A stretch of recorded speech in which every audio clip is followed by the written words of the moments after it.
Usapang love life tayo mga idol. Ngayon, pag-usapan natin ang love life. Kasi, minsan, sa ating love life ay mayroon talagang iyakan. Ano bang iyakan? Siyempre, kung maghiwalay or iniwan ka ng iyong partner. Pero, huwag malungkot or huwag masyadong dibdibin or huwag masyadong masaktan kung dumating man sa punto na maghiwalayan kayong nagmamahalan yung mga partner. Bakit? Kasi mahal ka ng Panginoong Diyos. Ang ibig sabihin niyan ay pinaghiwalay kayo dahil alam ng Diyos na hindi na siya nakakabuti sa iyong buhay.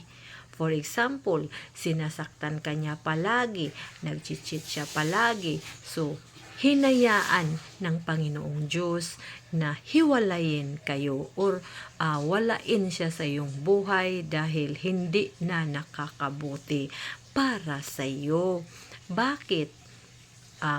Masasaktan ka lang o pagdating ng panahon ay aabusuhin ka na lang dahil sobrang bait mo or sobra mo na siyang minahal.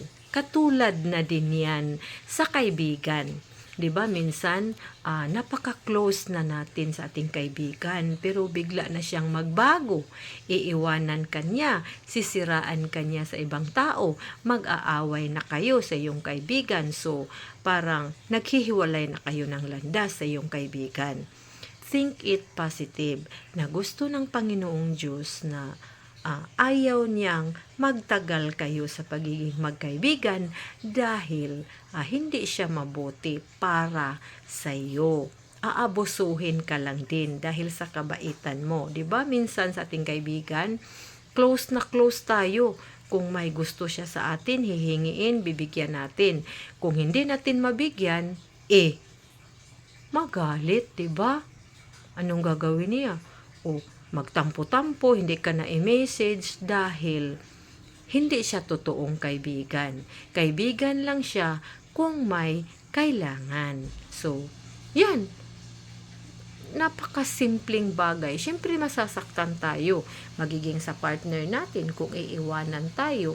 Pero think it positive. Alam naman natin, iiyak tayo. Pero isipin natin na ang taong iniyakan natin ay hindi yun deserving para sa atin. So, yun lang mga idol. Sana nakatulong. Paki-follow nyo din ako at i-share ang ating video para naman may maraming maka-alam sa ating topic na usapang love life sa tuwing Wednesday mga idol. Sana nakatulong at mag-ingat tayo.